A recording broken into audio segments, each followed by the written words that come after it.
Olá! A alegria de estar aqui com você e poder compartilhar algumas fotos e vídeos diretamente da Rússia. Vamos dar um passeio na Rússia? Vamos? Pois é, ano passado, Graça Mello e Isis Rezende, membros da Sociedade Teosófica aqui no Brasil, mais especificamente em Brasília, tiveram o privilégio de participarem do 2º Congresso Teosófico Internacional que aconteceu em São Petersburgo, uma cidade que dizem que é maravilhosa. E Rússia é a terra, é o país onde nasceu Helena Petrovna Blavatsky, a fundadora da Sociedade Teosófica, que nasceu na Ucrânia, que na época fazia parte da Rússia. A Isis voltou à Rússia agora, está lá também participando de outros eventos, esteve também na Ucrânia, hoje independente, e a Graça Mello nos concedeu, gentilmente, uma entrevista. Ela fez um depoimento para a gente na sua casa em Brasília. Vamos então assistir alguns vídeos, ouvir alguns depoimentos muito interessantes da Graça, ver fotos também dos russos e das russas e dos jovens membros da Sociedade Teosófica. Vamos até lá? Graça, o que aconteceu na Rússia? O que aconteceu na Rússia? Muita coisa maravilhosa. Nesse período, o ponto alto foram os 130 anos da doutrina secreta.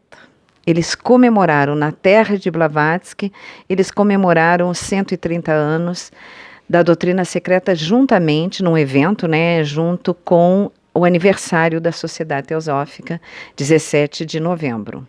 Só que fizeram um evento assim mais amplo, Fizeram um evento que durou 3 dias e tinha algumas coisas muito diferentes do que a gente está acostumada nos aniversários aqui da sociedade.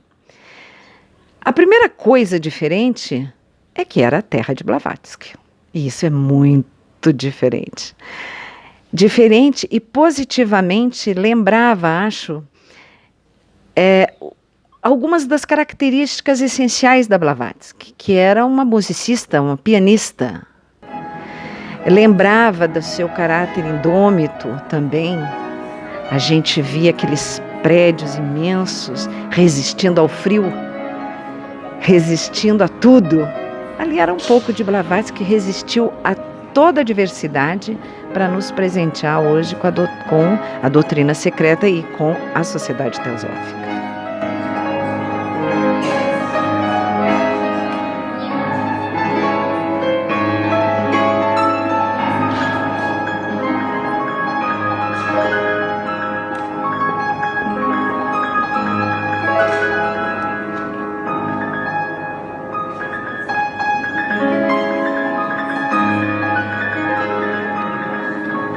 Chegando lá, fui com a Isis Rezende. Aí chegando lá, no evento, eis que o local era muito diferente porque tinha fantásticos painéis, que naquele momento a gente não sabia do que se tratava. Um piano de cauda, que logo nos primeiros minutos foi usado, não era para bonito, fazer bonito, era realmente para ser usado. Aqueles painéis retratavam a doutrina secreta. Tinha havido um concurso entre os jovens teosofistas. E esses painéis, então, mostravam, na visão deles, o ensinamento mostrado na doutrina secreta. Depois, no meio do evento, eles chamaram esses jovens teosofistas artistas. Bom, abri um parênteses, falar em russo artista é uma redundância. Todo russo é artista. Ou ele canta, ou ele pinta. Ou ele pinta, ou ele canta. E as duas artes foram trazidas para dentro do evento de comemoração dos 130 anos da doutrina.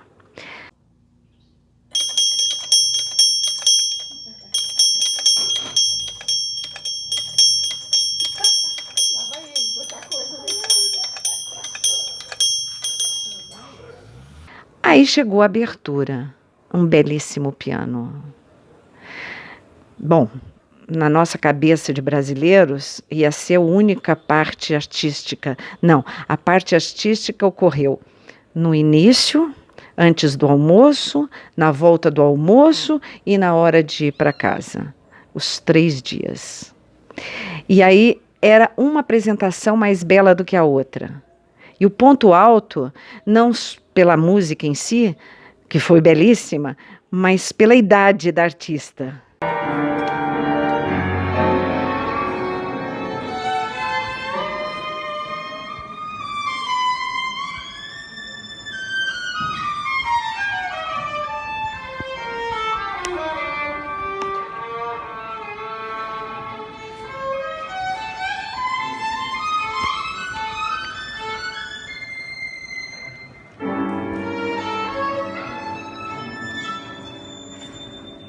O ponto alto no final, que era aquela menina, não devia ter mais do que 8 anos de idade.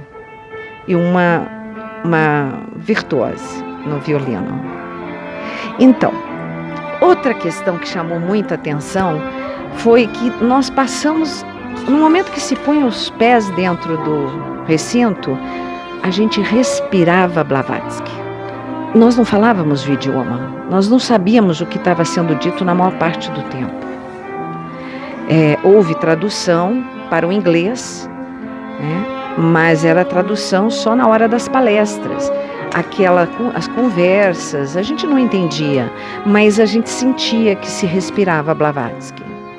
E um ponto alto, efetivamente, era a foto da Blavatsky, uma pintura dela no palco, que era enorme aquela foto. E o lindo foi que a foto do evento teve Blavatsky no centro das pessoas. Ela estava lá, tirando fotografia conosco, nos brindando com a sua inspiração eterna pela teosofia.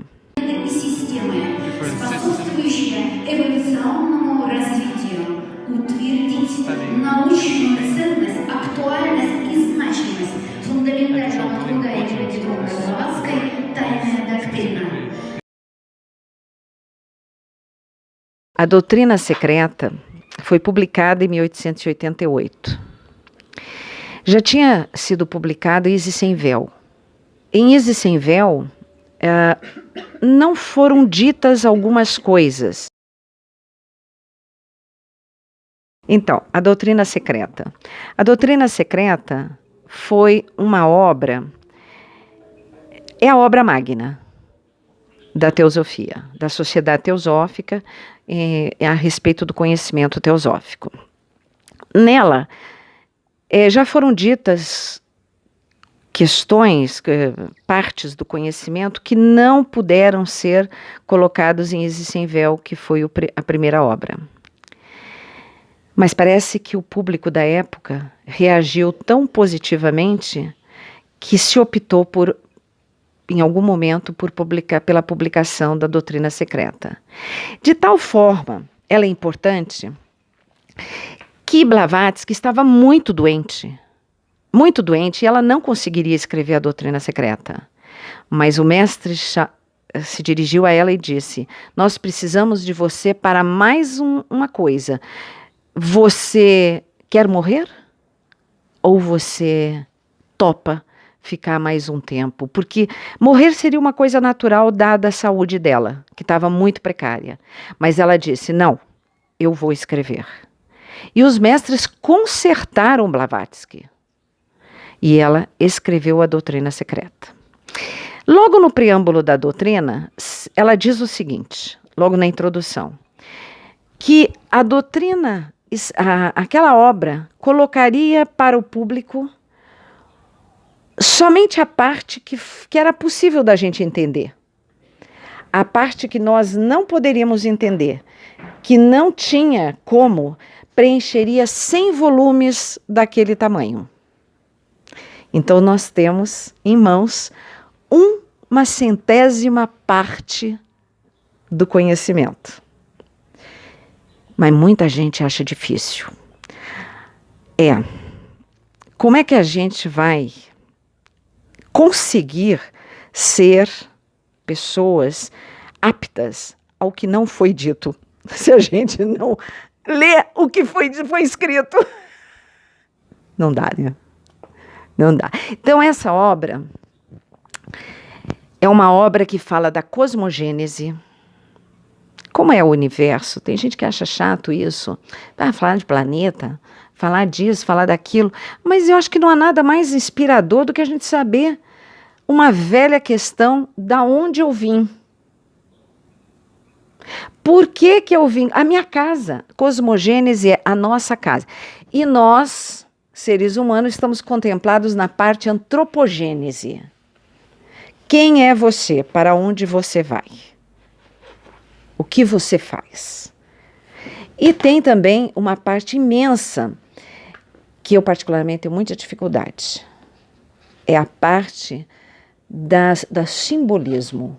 Porque a linguagem simbólica, diferentemente da linguagem escrita, ela fala muito mais, né?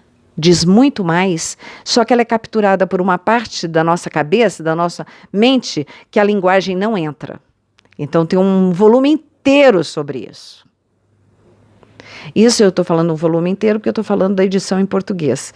A edição em inglês já é um pouquinho diferente, né? A edição em inglês, ela vai contemplar praticamente, acho que são 2 volumes, né? Creio que são 2 volumes. E os 100 anos da Sociedade Teosófica no Brasil? Os 100 anos da Sociedade Teosófica. Não, da Sociedade Teosófica não exatamente. Sim, a Sociedade Teosófica tinha lojas. A primeira loja data de 1902. Mas somente 7 lojas que preenche, digamos assim, uma seção nacional, uma seção brasileira, né? Uma seção daquele país. E a seção brasileira, ela data de 1919. Então, agora nós fazemos 100 anos. Mas será comemorada, os 100 anos serão comemorados coincidente com a Sociedade Teosófica no mundo, em 17 de novembro. Mas será uma semana de celebração. Você acha que Blavatsky estaria contente de ver a Sociedade Teosófica hoje?